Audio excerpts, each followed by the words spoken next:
Is that Invoked? Yeah, that's something I haven't seen in a while. Ignister makes a surprise showing. We have some Blackwings and some other interesting meta. You guys smash the living crap out of that subscribe button so you guys don't miss out on more awesome content. What in the world has, caused such a basic Invoked deck to kind of come back out of the woodwork here and resurface? Because when I initially saw this, I had to do a double take. I was like, really? People are still playing this combination of cards? Yeah, evidently. On a more localized level, Window's actually a pretty good card. Who would have guessed that? Yeah, me either. This is what I talk about when you look at a lot of these lists. Like, the differences in meta level competition versus, locals, regionals, and the top end of the meta. You can succeed with any variable or any variable along the way. You just have to know your meta, and two, you have to know how to play your deck. And, even if a deck like this sets up some of the most basic fields, Makaba plus, Winda Pass, it might not be the greatest thing ever, but this deck also can go second. It has Should All Fusion, still, depending on what people think, Should All Fusion is still a pretty broken card in a deck like this. Whether or not you choose to believe that, well, I guess it leaves a little bit to be desired. But outside of that, the one little golden lore that this deck has, the ability to pull a 3,500 attack point monster out of nowhere and put some pressure on your opponent, I think is kind of interesting. You kind of love the big, strong boss monsters, ooh-woo. Outside of that, yeah, the Nadir Servant package is pretty normal. We're not doing Maximus plays, honestly, but we do have the floor. I think that's fine. Outside of that, I don't see anything else too crazy here. I feel like everything is pretty normal for a deck like this. All right. Oh my. So this wasn't a great accomplishment, but this top 64, what, a 500 plus man regional, and I had to do a double take because I was like, really? Ignister is doing its thing now? You're going to notice something down here in the extra deck. There is no Link 6 down here. Most people that originally were looking at this are like, yeah, it's all about the Link 6, me included. All right, I like a big, strong boss monster that can do its thing, but now we have Firewall Dragon Singularity. Now we can do some little extra lines of play that, you might not normally think. I mean, Heatzel gets us some free advantage. It's a different ball game now for this deck, and it's actually kind of nice to know, yes, a Towers monster is cool, but it's not the best method to go about things anymore. Also update Jammer Transcode Talker, but you're also going to notice this card right here. You can still do some really stupid plays with the Transcode update, stupid 5300 after you clear an opponent's entire field with the Accesscode Talker. Yeah, believe it or not, that's one of the win cons of the deck. It's so simple to be able to play. Also, this deck is actually playing Crossout Designator for this card right here.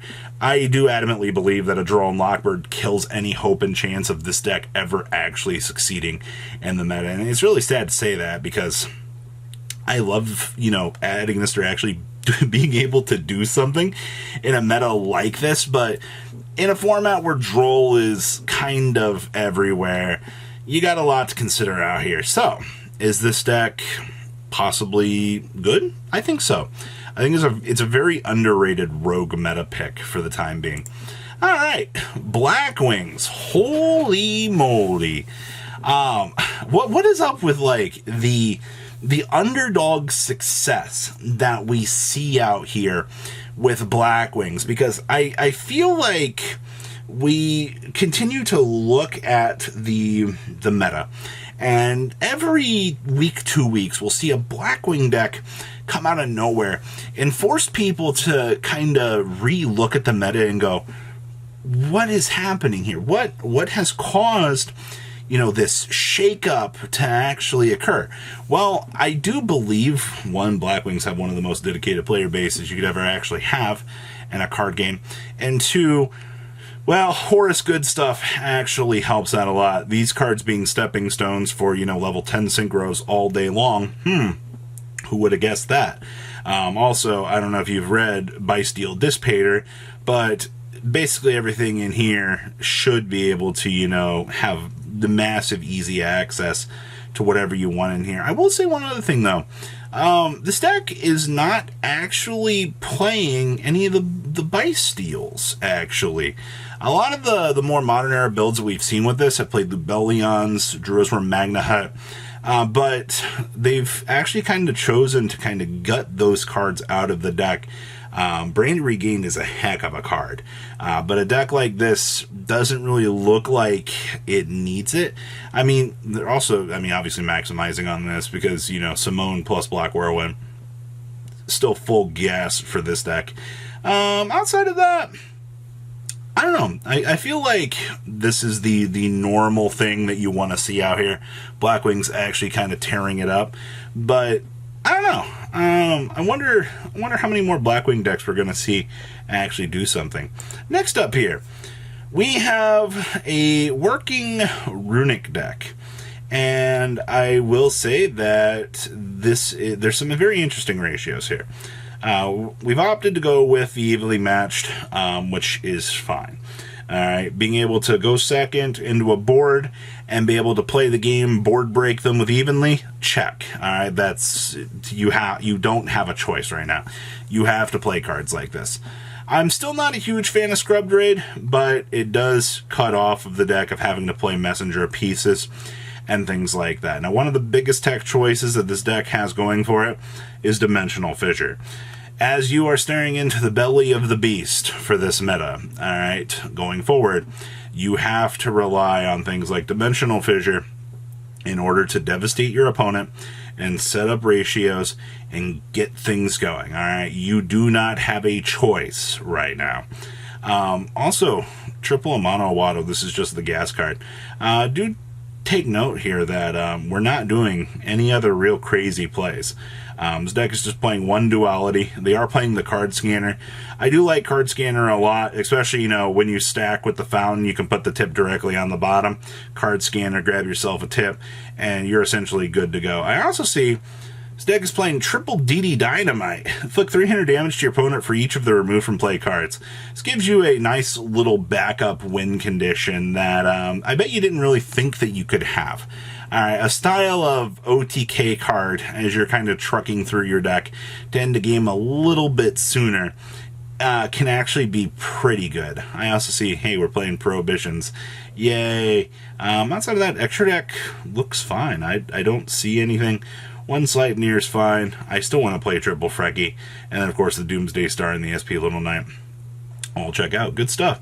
And our last list here was this is a Centur-Ion Crystal Beast deck. Now, I'm going to give you a second to process what I just said. That's right, we are playing Centur-Ion cards with Crystal Beast because these Crystal Beast cards are the freest little bodies that you can summon onto the field. There have been a lot of people experimenting around with, you know, just a normal summon Crystal Beast, Sapphire Pegasus, kind of turning into like a full combo right now, and that's got a lot of people looking around going, wait, what? Like, that's a thing? Yeah, evidently. Crystal Beast, Sapphire Pegasus, you know, turning into what, an Infernal Banshee, and turn into a full Zodiac package. It's very interesting. Also, this build playing 49 cards. Also, I mean, Crystal Beast out here being able to slam down, you know, a Crimson Dragon into a King Calamity and steal a game from your opponent. Do you know how frustrated you would be? Like, I'm not taking anything away from Crystal Beast players, but let's call it what it is at this point. Alright, you know gosh darn well that the little hilarity out here that comes with this is something interesting. That's for sure. I'm impressed. I really am. Little ideas like this are why I love this game, and they just prove that you can play so many little stupid tech slots and get away with things. Freaking hilarious. So what do you guys think about these interesting decks? Please, leave a comment down below. Tell me what you guys think, and I'll see your beautiful faces back here later today, guys. Patrons, thank you.